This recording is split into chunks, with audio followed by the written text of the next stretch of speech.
Hello there, this is Deep Arora here. Welcome to my channel. My mission is to teach you AI so you can benefit from it in your work and in your life. Today I want to talk to you about small language models. So, large language models get all the attention, but I strongly believe if you are building AI systems, you must evaluate and consider small language models. So, let's take a closer look with two case studies. Small language models are lightweight versions of LLMs. One way to think about it is LLMs like GPT and Gemini, they are experts at everything physics, chemistry, they have knowledge of the world, they are multimodal, but they are huge, right? They are giants with 70 billion to even a trillion parameters. That's a huge size, right? Whereas small language models like Microsoft Phi, Google's Gamma, they are task specific, okay? They are focused experts, okay? They are small, right? 1 billion to 10 billion parameters. So if you are building AI systems, you must consider SLMs for your overall architecture. You could use a LLM for reasoning and planning, and then use SLMs for task specific execution. Okay, let's take a closer look at some of the benefits of SLMs. I'm gonna leave this deck on the link so you can download it, but at a high level, right, these are some of the benefits. Cost efficiency, that's needless to say, right? They are small, they require less compute, and hence they can save you cost. Data privacy, if you are in an industry like finance or health, you might be governed by regulations which prevent you from sending data outside the wire. Okay, so with small language models you can deploy them on premise easily. Okay, and hence you can ensure compliance and security. Latency, they are small, so inference is much faster as compared to large language models.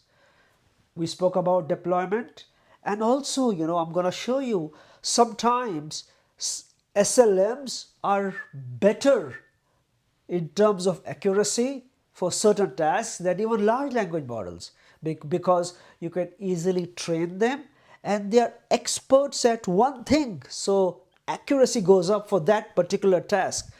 They might not know everything, but for your one specific application they can really give you good quality. And then this is important because if you build mission critical AI apps and you are depending on partners and these big labs, what happens if they go out of money or they start to charge more, right? One way to safeguard yourself and have insurance is to use SLMs where possible.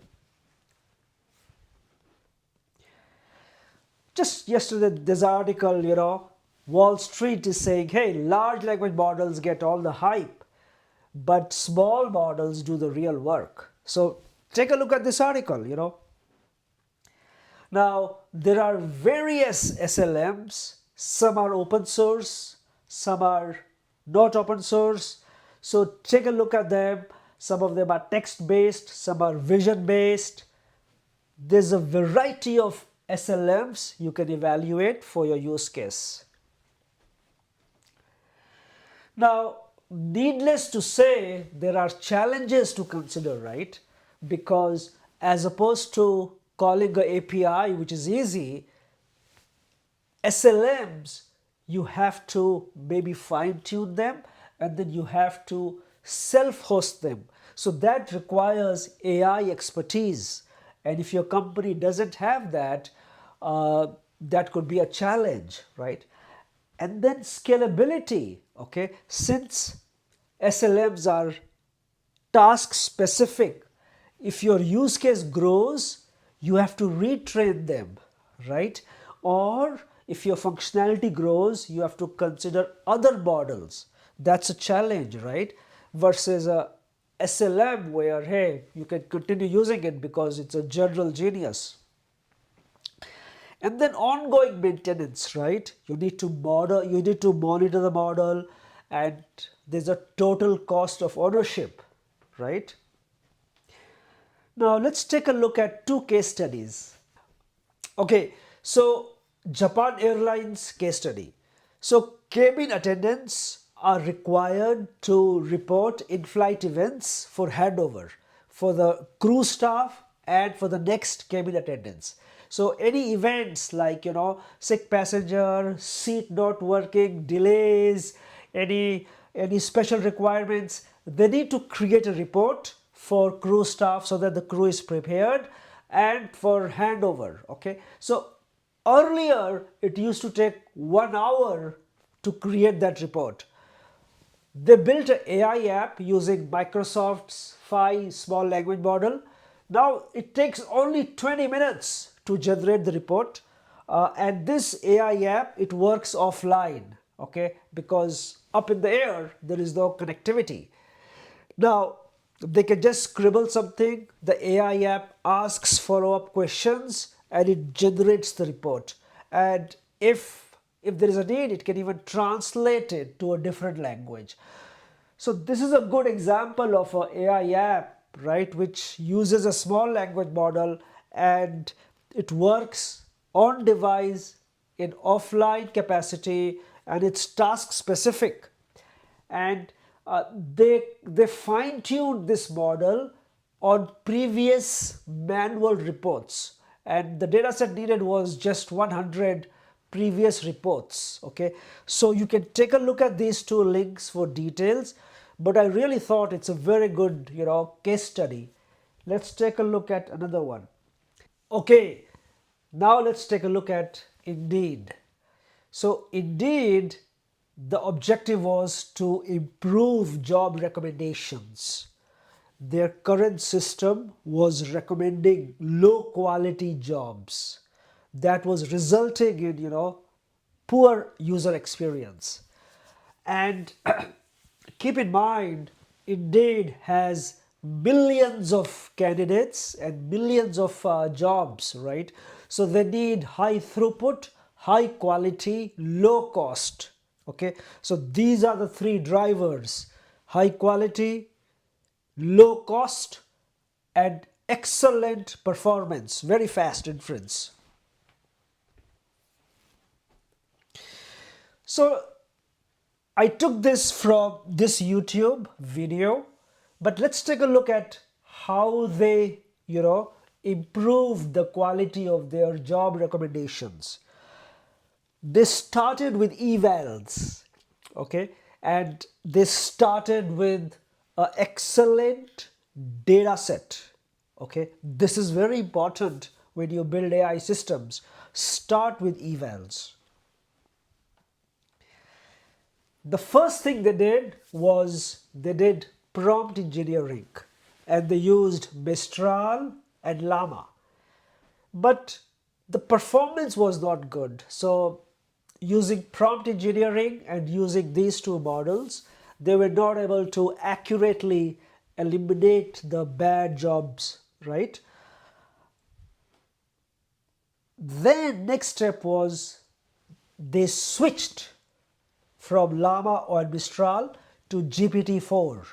Now remember, GPT-4 is a large language model, right? It is costly to infer, and it's also slow, right? Because you're making an API call.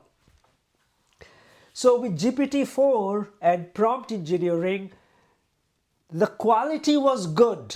Okay, it was able to do good job recommendations, but it was very costly and it was slow. So that's very important, right? If you are doing millions of job recommendations, and if it's slow and if it's costly, it defeats the purpose. Then they tried the same prompts with a smaller model. I mean, compared to GPT-4, GPT 3.5 is smaller, but this is still a large language model, right? Now, switching the model, the quality went down. Okay, the quality went down. So this was not acceptable.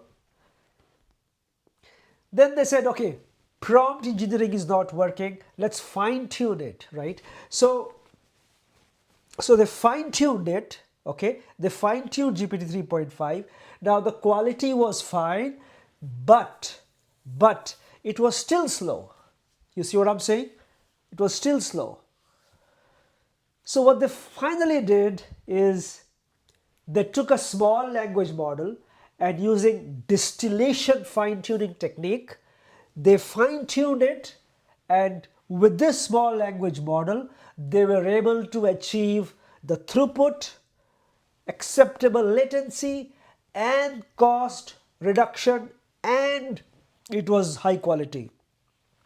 So this is a great example, right, where SLM has done what a LLM couldn't do, right?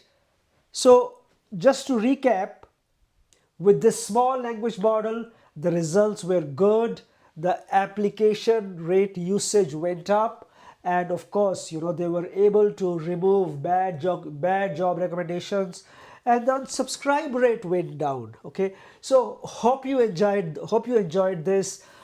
This is very clear that, hey, you must consider small language models, and sometimes SLMs can do what LLMs cannot do. Thank you. I'm going to see you again.